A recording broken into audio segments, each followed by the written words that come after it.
कई वर्ष पहले की बात है। अपने पिता के चले जाने के पश्चात युवराज गौरव सेन धारा नगरी जैसे विशाल साम्राज्य पर राज करने लगे थे। अपने पिता की तरह युवराज गौरव सेन अपनी प्रजा पर बहुत प्रेम करते थे। उन्हें उनके सुख दुख की चिंता हमेशा रहती थी। मंत्री जी, मैं चाहता हूँ कि महल का सारा खजाना मैं अपने प्रजा में बांट दूं।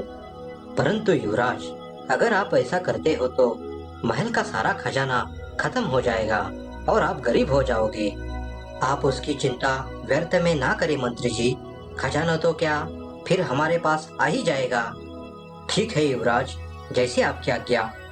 फिर मंत्री जी युवराज के आदेश के अनुसार सारा खजाना ले आते हैं और एक एक करके प्रजा में बांटने लगते हैं। उसी समय युवराज की माता जी वहां पर आती है और कहती है, पुत्र गौरवसेन, यदि अगर इसी तरह से तुम राजमहल का सारा खजाना प्रजा में बांटते रहोगे तो हम गरीब हो जाएंगे। तो क्या हुआ माँ, सारा खजाना बांटने के पश्चात फिर भी मैं इसी राज्य का युवराज ही रहूंगा ना। तो इसमें इतनी कौन सी बड़ी बात है।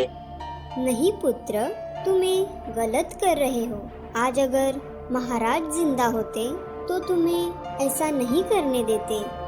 माँ, मैं इस राज्य का होने वाला महाराज ही हूँ। युवराज होते हुए भी मैंने इस राज्य में रहकर सारा सुख प्राप्त किया है।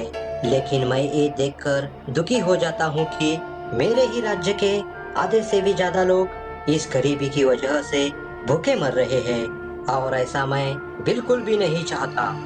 पुत्र, ये उनका नसीब है।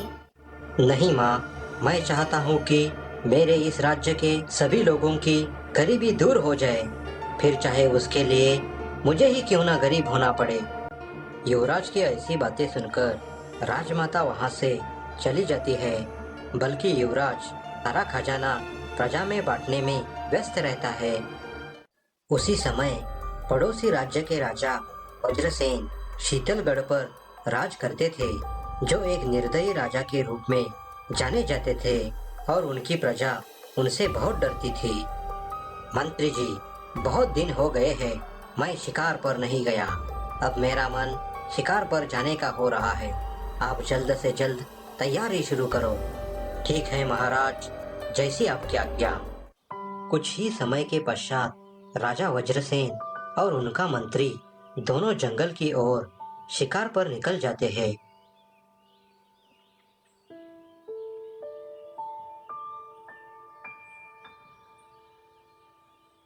उसी राज्य में सत्यवन नाम का एक गरीब लकड़हारा रहता था।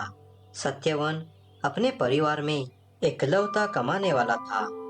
आज मैं जल्दी से घर जाऊंगा, बच्चों को मिठाइयाँ लेकर। उन्हें मिठाइयाँ बहुत पसंद है। बस मैं अपना काम जल्दी से खत्म कर लूं। इतना सोचकर उत्सुकता भरे मन से सत्यवन जंगल में सूखी लकड़ियाँ तलाशने लगता है।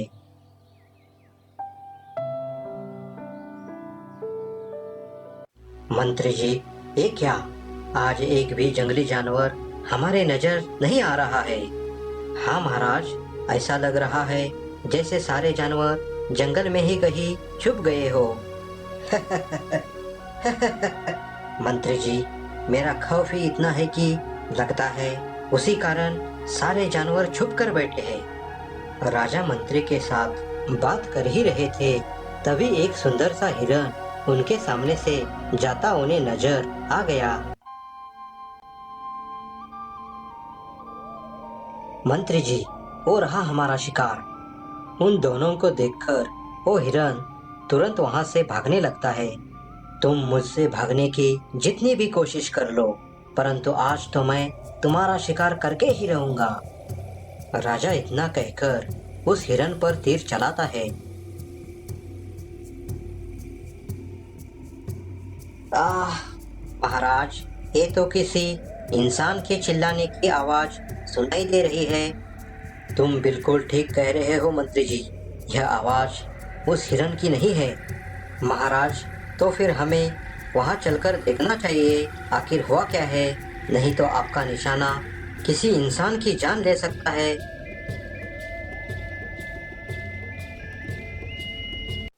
जब महाराज और मंत्री उस जगह पर जाकर देखते हैं तो वह लकड़हारा वहां पर बुरी तरह से घायल अवस्था में पड़ा हुआ था। महाराज, हमें इसे बचाना चाहिए, नहीं तो ये मर जाएगा। वो मरता है तो मर जाए, हमें क्या। मैंने उसे थोड़ी ही बोला था कि वो मेरे निशाने के सामने आ जाए। मंत्री से इतना कहकर राजा वहां से चला जाता है। उस लकड़हारे की ऐसी हालत देखकर मंत्री कुछ सोचने लगते हैं। महाराज तो कितने निर्दयी है, उन्हें इस पर जरा सा भी तरस नहीं आया। लगता है महाराज के दिल में से इंसानियत खत्म हो चुकी है। तुम्हें कुछ नहीं होगा, मैं तुम्हें अभी वैद्य जी के पास ले चलता हूँ। नहीं, अब कोई फायदा नहीं है, अब मेरा आखिरी समय आ गया है। इतना कहकर सत्यवन अपने प्राण त्याग देता है। फिर मंत्री जी सत्यवन की लाश को उनके घर वालों के पास सौंप देता है। तभी सत्यवन की माँ मंत्री जी से पूछती है, मंत्री जी, मेरे पुत्र की जान किसने ली? माता जी, मैं और महाराज हम दोनों शिकार पर गए थे। तभी सत्यवन महाराज और शिकार के बीच में आ गया। मंत्री जी, महाराज ने मेरे एकलौते बेटे की जान ले ली, अब मैं क्या करूं? सत्यवन की माँ क्रोध में आकर महाराज के दरबार पूछने जाती है, महाराज, आपने मेरे बेटे की जान क्यों ली? तुम्हें पता भी है तुम इस राज्य के राजा से बात कर रही हो। हाँ, जानती हूँ, मगर क्या कसूर था मेरे बेटे का? जाओ यहाँ से, मुझे और ज्यादा परेशान मत करना। सैनिकों, ले जाओ इस बुढ़िया को, और ध्यान रहे यह बुढ़िया दोबारा यहाँ नहीं दिखनी चाहिए। राजा का आदेश मानकर सैनिक सत्यवन की माँ को राजमहल से निकाल देते हैं।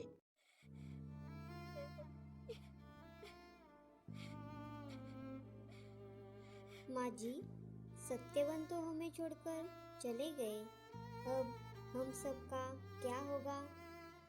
बहू, ऊपर वाले पर भरोसा रखो, अब हमारे लिए उसे ही कुछ ना कुछ करना पड़ेगा।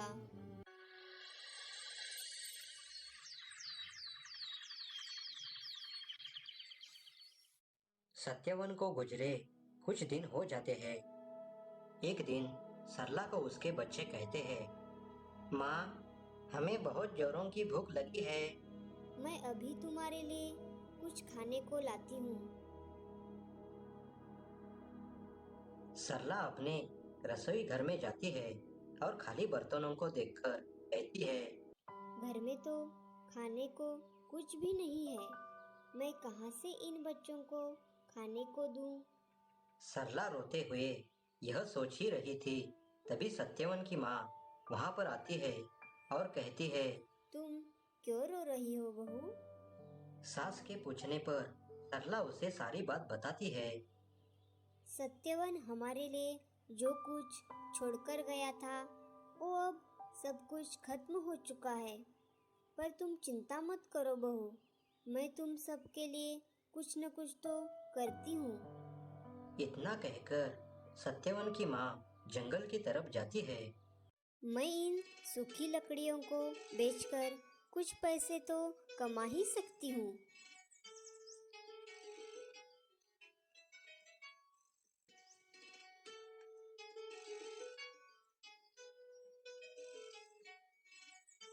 सत्यवन की माँ पैसे लेकर राशन लाने जा ही रही थी।